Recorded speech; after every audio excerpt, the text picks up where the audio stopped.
കൊല്ലം തഴുത്തലയിൽ ക്ഷേത്രത്തിൽ സദ്യ കഴിക്കാനെത്തിയ വയോധികയെ പീഡിപ്പിക്കാൻ ശ്രമിച്ച പ്രതി അറസ്റ്റിൽ. കൊല്ലം കണനല്ലൂർ മുട്ടക്കാവ് പൂച്ചമാന്തിക്കര സ്വദേശി സുരേഷാണ് പിടിയിലായത്.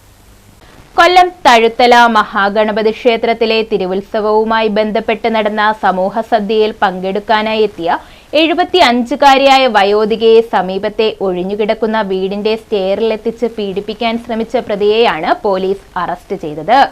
പ്രതിയെ നാട്ടുകാർ ചേർന്ന് പിടികൂടിയാണ് പോലീസിൽ ഏൽപ്പിച്ചത്. കൊല്ലം കണ്ണനല്ലൂർ മുട്ടക്കാവ് പൂച്ചമാന്തിക്കര സ്വദേശി 35 വയസ്സുകാരനായ സുരേഷാണ് പോലീസിന്റെ പിടിയിലായത്. അന്നദാനത്തിനായി എത്തിച്ചേർന്ന വയോധികയെ മറ്റൊരു വഴിയിലൂടെ ചെന്നു കഴിഞ്ഞാൽ വളരെ വേഗം ഭക്ഷണം കഴിക്കാമെന്ന് തെറ്റിദ്ധരിപ്പിച്ചായിരുന്നു ഇയാൾ സമീപത്തെ ഒഴിഞ്ഞ വീട്ടിലേക്ക് കൂട്ടിക്കൊണ്ടുപോയത്. തുടർന്നാണ് പീഡിപ്പിക്കാൻ ശ്രമിച്ചത്.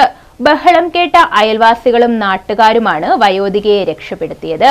നാട്ടുകാർ വിളിച്ചറിയിച്ചതിനെ തുടർന്ന് കണ്ണനല്ലൂർ പോലീസ് സ്ഥലത്തെത്തി പ്രതിയെ അറസ്റ്റ് ചെയ്തു. വയോധിക ആശുപത്രിയിൽ ചികിത്സയിലാണ്.